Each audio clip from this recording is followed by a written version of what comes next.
So, in a world where you can get any answer with just a single click, what's a university even for anymore? That's the huge question we're diving into today. Last time, we talked all about academic agility. Well, now we're putting that idea to the test against, frankly, the biggest disruptor of our lifetime, artificial intelligence. For centuries, higher education has kind of been like this beautiful old library, a place for quiet thought, for really deep scholarship, and for a slow, careful, rigorous process. And that tradition, it's been its bedrock, the very source of its authority.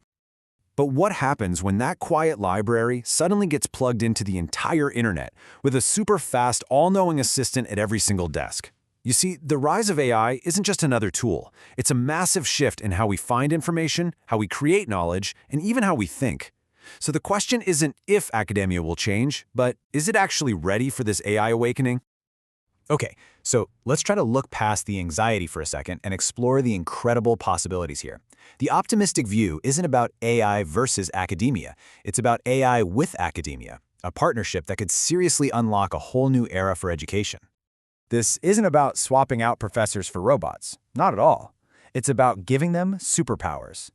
I mean, imagine a world where every single teacher has a research assistant that never gets tired, and every student has a personal tutor ready to go 24/7. This is about making us better, not making us obsolete. So what do these superpowers actually look like? Well, take personalized learning. Instead of a one-size-fits-all lecture for everyone, AI can literally build a unique learning journey for every single student, one that adapts to their pace and their style.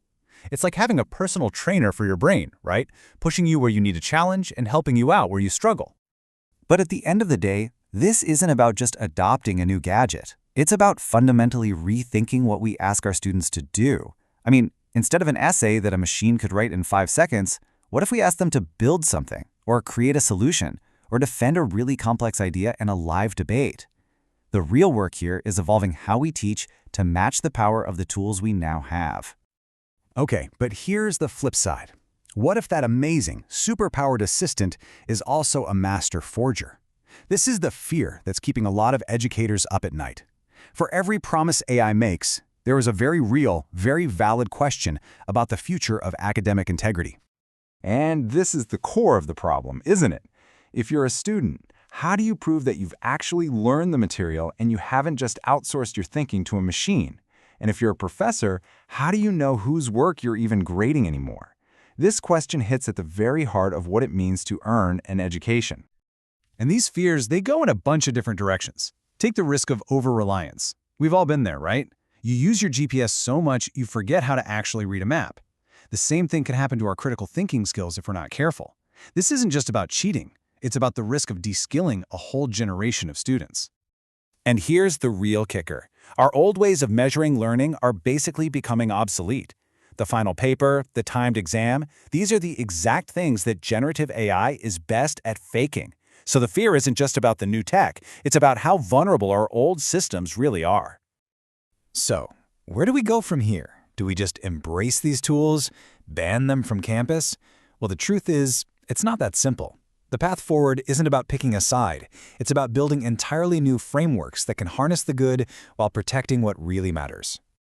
Probably the most powerful thing we can do is to just change what we value. We have to shift our focus away from grading the final output, the perfect essay, to assessing the process. How did the student get to that answer? What was their thought process? What mistakes did they make? And more importantly, what did they learn from them?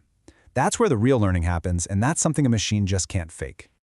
And a huge part of that new process is developing what we call AI literacy. Think of it like learning to drive a car. You don't just need to know how to hit the gas and turn the wheel. You need to understand the rules of the road, how to spot dangers, and how to use the car responsibly. It's the exact same idea for AI. It's now a core skill for everyone. So how do universities actually make this happen? Well, it starts with clear rules of the road, ethical guardrails for how AI can be used. Then you have to make sure everyone from first-year students to senior professors knows how to drive. That's championing AI literacy. Next, you redesign the tests to measure the journey, not just the destination.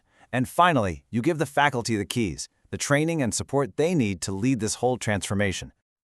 So when you put it all together, the potential, the dangers, and the path forward, you start to see what this moment is really about. This isn't about a new gadget. It's about a whole new mindset. AI is just the catalyst that's forcing a conversation we probably should have been having for years. The real revolution isn't happening in our computer labs.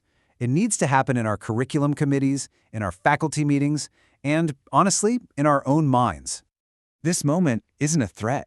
It's an invitation. It's an opportunity to ask ourselves why we teach what we teach and how we can do it better.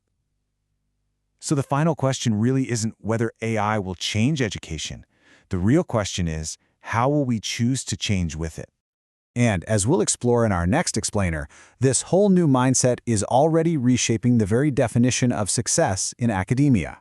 We're going to look at the shift away from that old publish or perish culture to a new focus on real-world impact and purpose. We'll see you then.